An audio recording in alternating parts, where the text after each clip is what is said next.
নভেম্বরের মধ্যে নতুন দল গঠন করছে, এমনকি আইএসএফ সিপিএম কংগ্রেসের সঙ্গে নিয়েই লড়াই করবে ওরা বলছে। দেখুন, ইতিপূর্বে হুমায়ুন কবির সাহেব এই ধরনের অনেক কথা বলেছেন, তিনি তেনার কথার সাথে বাস্তবায়ন মিল রাখতে পারেন। সুতরাং আপনি যেটা বলছেন একসাথে দল অ্যান্ড কন্টেস্টের যে কথা বলছেন, আগে তিনি যে কথা বলেছেন সে কথা তিনি বাস্তবে রূপ দেবে কি দেবে না এখন তো বলতে পারছি না, তারপরে হবে।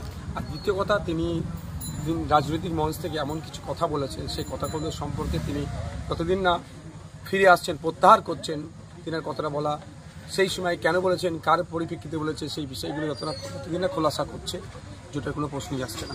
আপনার সাথে কি কোনো কথাবার্তা হয়েছে বা আপনি কি সিদ্ধান্ত নেবেন? বিধানসভায় দেখলে তো দাদা কেমন আছেন, ভাই কেমন আছে, আমাকে যথেষ্ট স্নেহ করে। আমি একজন বড় বয়সে বড় হিসাবে যাকে যে সম্মান দেওয়ার দরকার সেই সম্মান করি। যদি জোটের বার্তা দেয় সেক্ষেত্রে দেখুন, আমি নওশাদ সিদ্দিকী পার্টির চেয়ারম্যান, কিন্তু আমাদের দলে আছে, দলের স্টেট কমিটি আছে, কোর কমিটি আছে, সেখানে আলোচনা হবে। তবে এতটুকু বলতে পারি, তিনি ইতিপূর্বে যে মন্তব্যগুলো করেছেন সর্বপ্রথম কাজ হবে সেই মন্তব্যগুলো থেকে আগে